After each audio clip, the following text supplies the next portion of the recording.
माताएं, प्रिय बंधुओं एवं भविष्य में भी बच्चों, इस समय हम अपने उपासना वाले आश्रम में जंगल के बीच में हो सकता है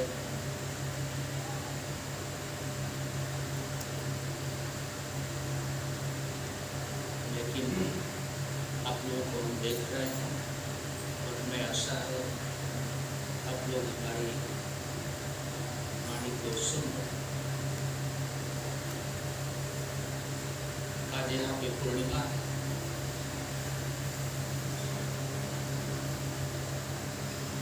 जैसा कि आप लोग जानते हैं हमारे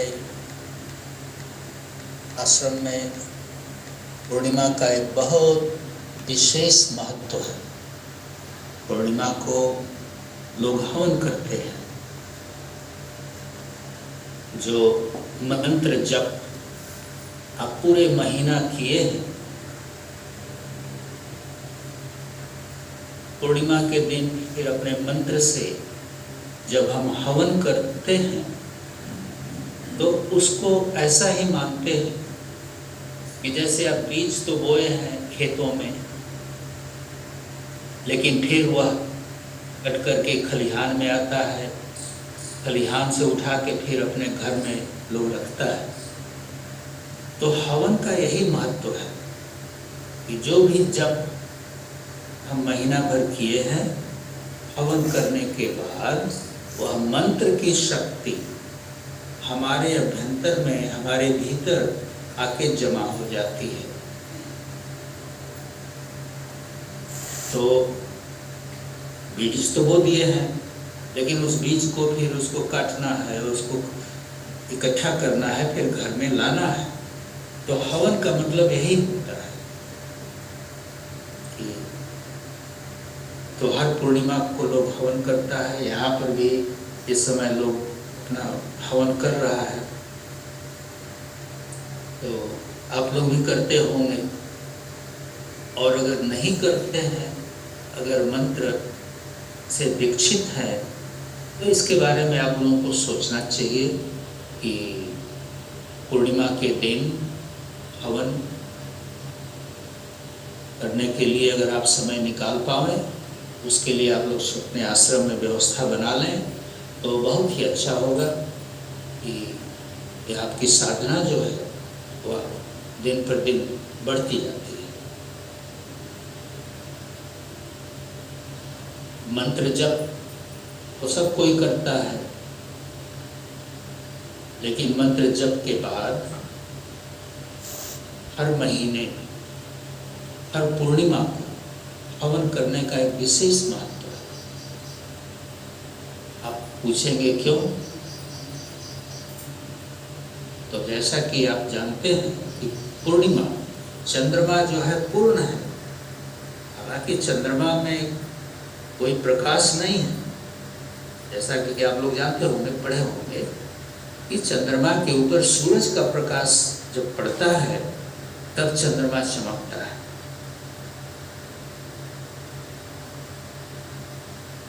चंद्रमा और सूरज के बीच में पृथ्वी आ जाती है तो एक ग्रहण हो जाता है।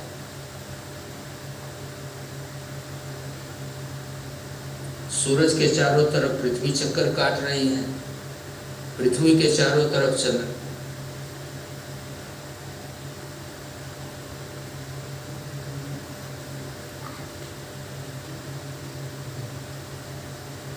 तो आज के दिन, पूर्णिमा के दिन, चंद्रमा एक ऐसे स्थान पे होता है कि सूरज का पूरा प्रकाश चंद्रमा पे आके पड़ता है,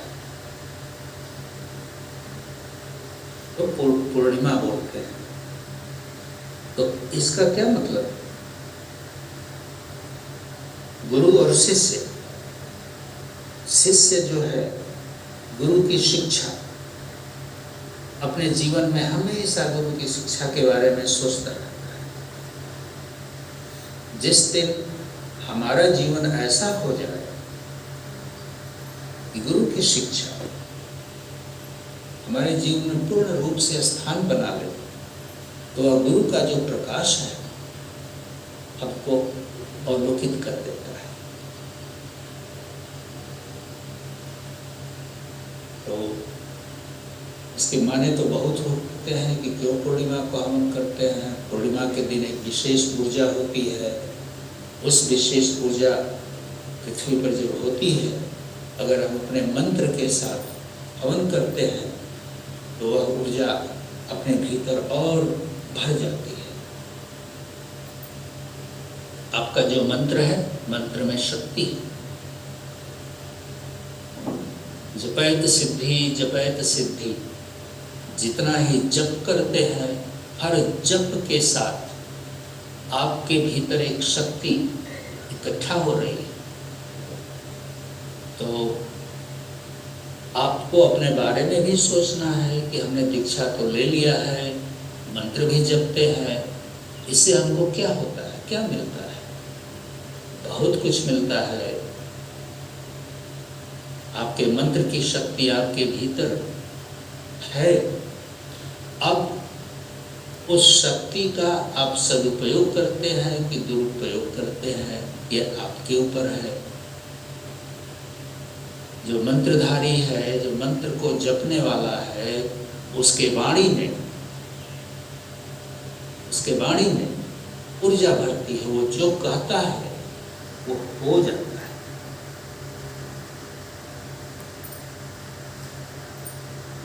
घोर मंत्र को जपने वाले को इस बात का विशेष ध्यान रखना चाहिए कि हम कोई अनर्गल बात इधर उधर अवाट पवाट ज्यादा नहीं बोलना है।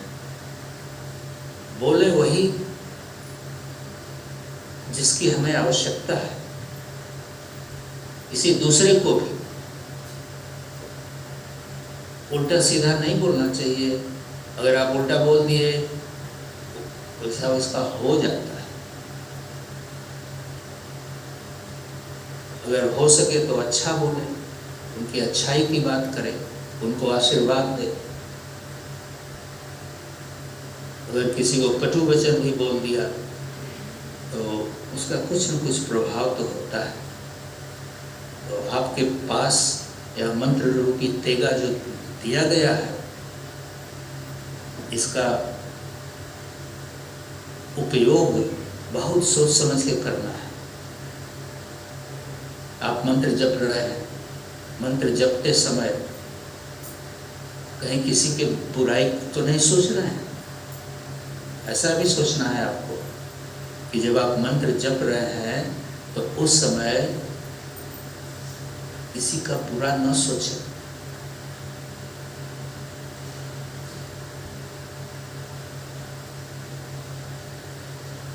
उसका प्रभाव होता है। वो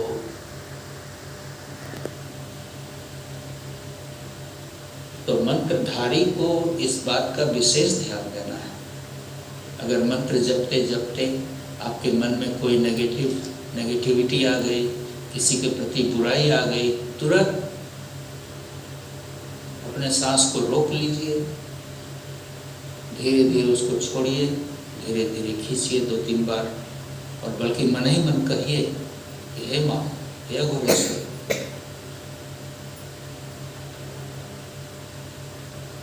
से खुल होगी। तो दूसरे के बारे में मंत्र जपते समय नहीं सोचना चाहिए।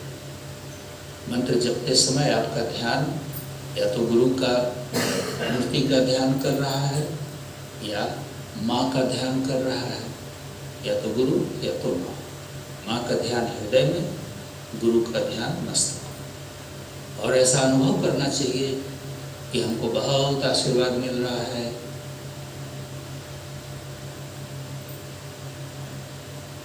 हमारी समस्याएं हैं, हमारी कठिनाइयां हैं, वो दूर हो रही हैं, दूर होंगी। अगर ऐसा विचार मन में करके आप अपने मंत्र का जप करते हैं तो अवश्य वैसा फलीभूत होता है।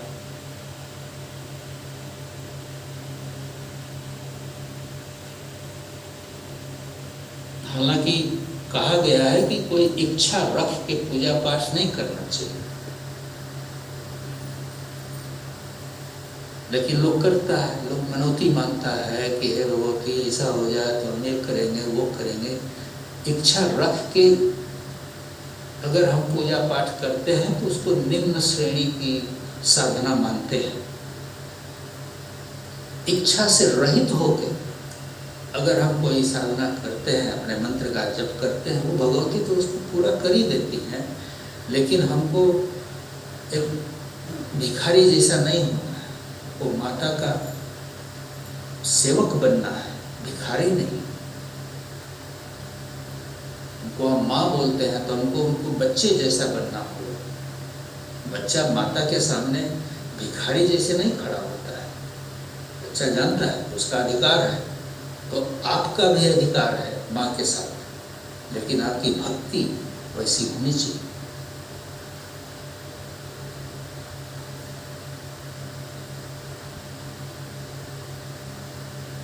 और कोई ज़्यादा दिखावा वाला चीज़ नहीं होना चाहिए। माँ के प्रति निश्चल भाव से, निश्चय हृदय से भक्ति है। माँ के साथ डर नहीं है, गुरु के सामने डर नहीं है। अगर हमारा मन, हमारा हृदय निश्चल है तो उसमें कोई डर की कोई बात ही नहीं है। तो जो भी सीधा साधा अपना हो जाए वो बहुत है। माँ भी जानती हैं, गुरु भी जानते हैं कि हमारी क्या सीमा है, हम क्या जानते हैं, कहाँ तक जानते हैं। गुरु और माँ दोनों जानते हैं। तो मन में शंका नहीं करना चाहिए कि माँ हमारा सुन रही है कि नहीं, गुरु हमारा सुन रहे हैं कि नहीं। दोनों सुनते हैं। आपको बस खाली अपने आप को, अपने मन को निश्चल कर लेना है। और थोड़ा बहुत जो भी भक्ति जिस ढंग से हम कर पाते हैं वो बहुत है। उसको ऐसा नहीं सोचना है कि हम नहीं कर पा रहे हैं। बहुत जो थोड़ा बहुत भी करते हैं वो बहुत है, बहुत है। आप एक अघोर साधक हैं, अघोर मंत्र को जपने वाले हैं। बस अपने मन को ऐसा बना लें कि किसी के भी प्रति, चाहे कोई हमारा बुराई भी कर दे, कोई हमको नुकसान भी पहुंचा दिया हो, लेकिन हम उसके प्रति बुराई या उसको कष्ट देना या उसको दुख देने के बारे में न सोचें। वो तो जो किया है उसका फल भोगे। लेकिन आपको ऐसा माता से या गुरु से प्रार्थना नहीं करना है कि उसको भोगो। वो तो भोगे, लेकिन आप मत कहिए कि भोगे। आप अपने दिल को इतना बड़ा बना लीजिए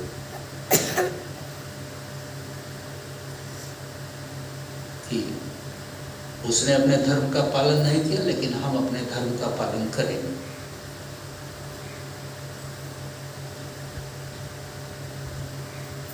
जो तो को काटा बोए ताहि बो तू फूल। कोई अगर आपको कष्ट भी दे देता है, चलिए छोड़ के आगे बढ़िए। उसका भोग उसको भगवान देंगे, ईश्वर देंगे, भगवती देंगी, आपको नहीं देना है।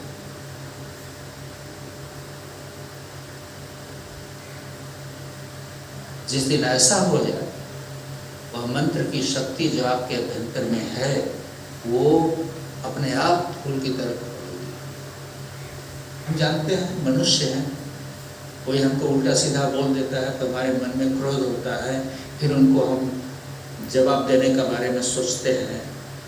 ऐसा भी सोचते हैं कि उनको भी कष्ट हो, कोई इधर मारा तो हम भी उनको चाहते हैं कि मारे। लेकिन असली साधना यही, असली भक्ति यही है कि कोई हमको ऐसा करता है तो उसकी अनदेखी करके आगे बढ़े। आप तो मन में सोच रहे होंगे कि अगर अनदेखी करके आगे बढ़ेंगे तो उसको फिर लगेगा कि अरे और करते हैं। उसकी प्रवृत्ति है तो करते रहेगा। तो आपका क्या धर्म है इसके बारे में आपको सोचना।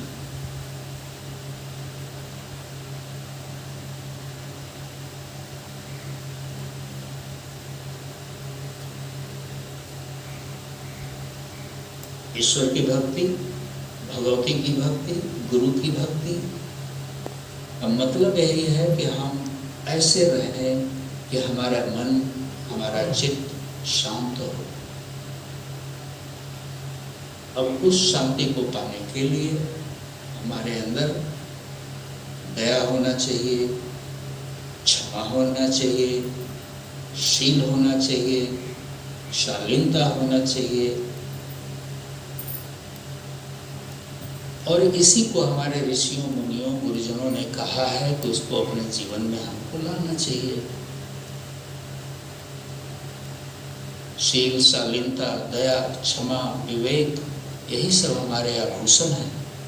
कोई कितना बढ़िया कपड़ा पहन ले, कितना बढ़िया आभूषण पहन ले, लेकिन अगर उसकी वाणी में मधुरता नहीं है, अगर वो असंतुष्ट है, कोई उसके साथ बैठना नहीं चाहता है। आप बस साधारण सा कपड़ा है, कोई तामझाम वाला नहीं है, लेकिन आपका चित्त प्रसन्न है, मुस्कुराते रहते हैं, हंसते रहते हैं, एक दूसरे को मीठी वाणी से बोलते हैं, देखिए सब आपके पास बैठना चाहता है।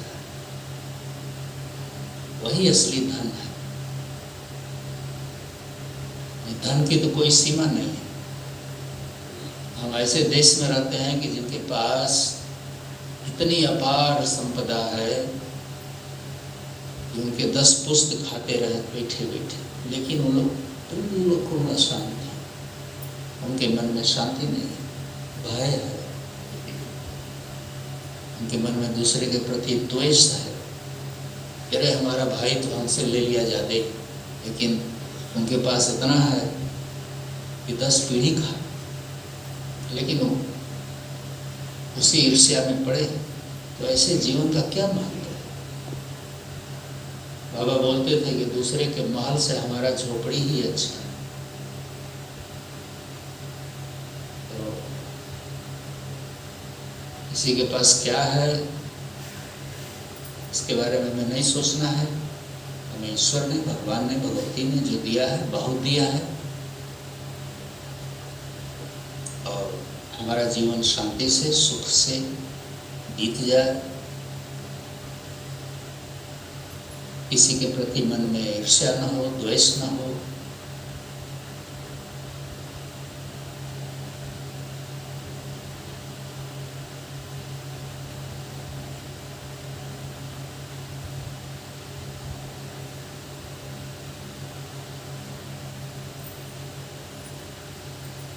तो बंधुओं,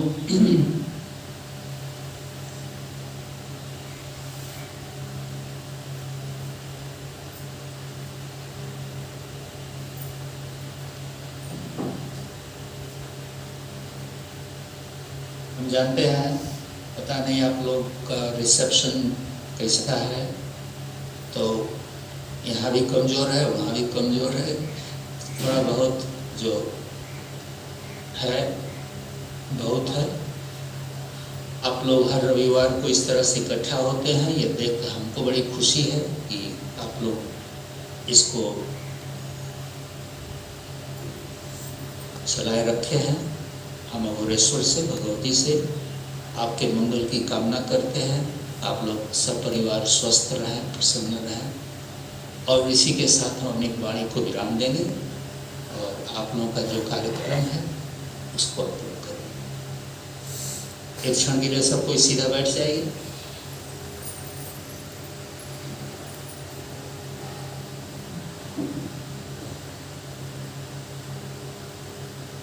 आँख को बंद करके मस्तक को खाली करिए।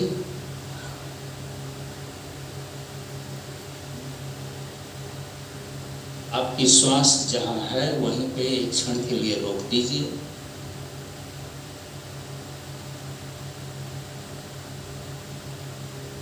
और धीरे धीरे छोड़िए या खींचिए।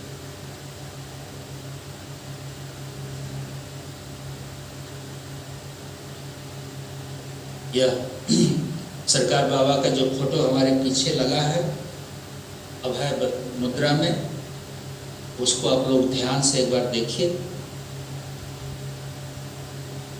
फिर अपनी आँख को बंद करके ऐसा अनुमान करिए कि बाबा का अभय मुद्रा वाला हाथ आपके पीछे या सामने है।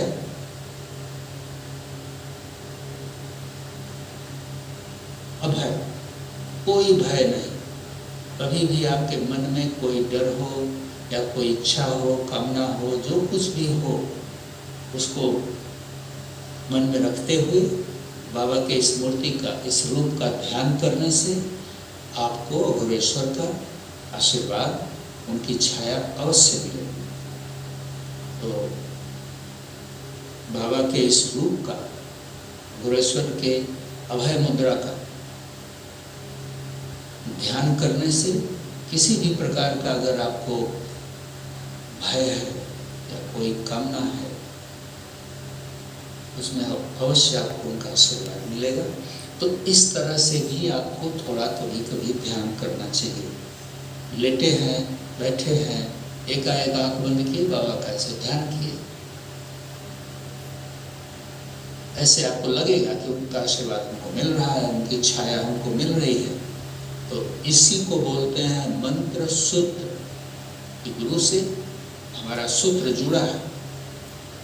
बस खाली उनके पास जब किसी चीज की जरूरत है तभी नहीं जाते। दुख में सुमिरन सब करे, सुख में करे न कोई, जो सुख में सुमिरन करे तो दुख काहे को होय। तो ऐसे समय उनका ध्यान करिए जब कोई इच्छा न हो, कोई कामना न हो, बस अभय मुद्रा, अघोरेश्वर की छाया हमारे ऊपर हमेशा है।